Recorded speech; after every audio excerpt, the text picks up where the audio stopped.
At this point, it's important that we talk about original research.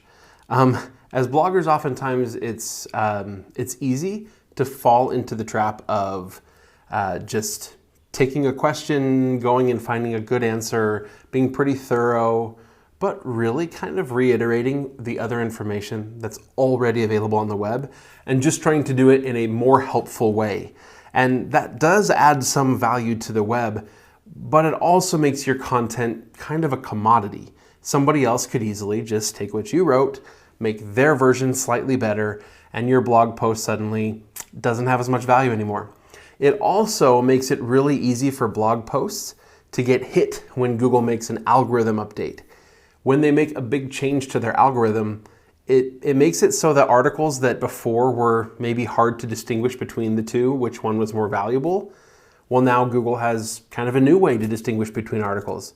And you may have had one that was doing really well that now all of a sudden drops down in the rankings and you lose a lot of traffic. And there's no real one thing. By doing original research, we create much more valuable content. In fact, there's a document that Google likes to send people to whenever they have questions about these core algorithm updates, again, that they do a few times a year. And this document is here. It's on the web, it's available. I'll link to it in the lesson so you can take a look at it. But as we scroll down to this section that says, focus on content, this is how to recover or to not get hit or hurt by core algorithm updates. Look at this section here. Content and quality questions. These are questions you should ask yourself about your content. Does the content provide original information, reporting, research, or analysis? Does the content provide a substantial, complete, or comprehensive description of the topic? Does the content provide insightful analysis or interesting information that is beyond obvious? You can read through the rest of this, and really, you should probably read through this entire document at some point as a blogger to understand what Google's looking for in terms of quality. So here's the thing, what original research helps us with really three specific things. First, it just makes our content rank better. Now, obviously, this is what Google's telling us to do, but really all search engines are trying to achieve the same goal. They're trying to help people find the most relevant and the highest quality content based upon their search. Now, the second reason that it's important to have original research is because of something that we really discovered a few years ago, and that is that stats get links.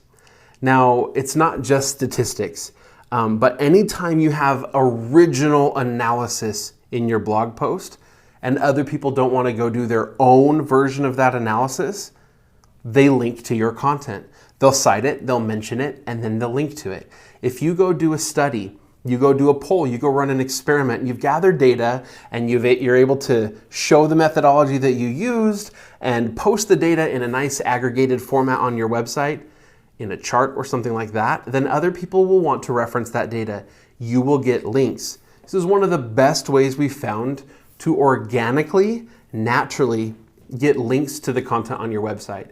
And natural backlinks to your website is an important ranking signal for Google that helps them to know that your content is valuable and does and should rank higher than other content that's like it. And then the third reason is that having original content, original information, unique analysis, answers that are not obvious, it builds much more authority for you as the website owner, for your brand as the website itself.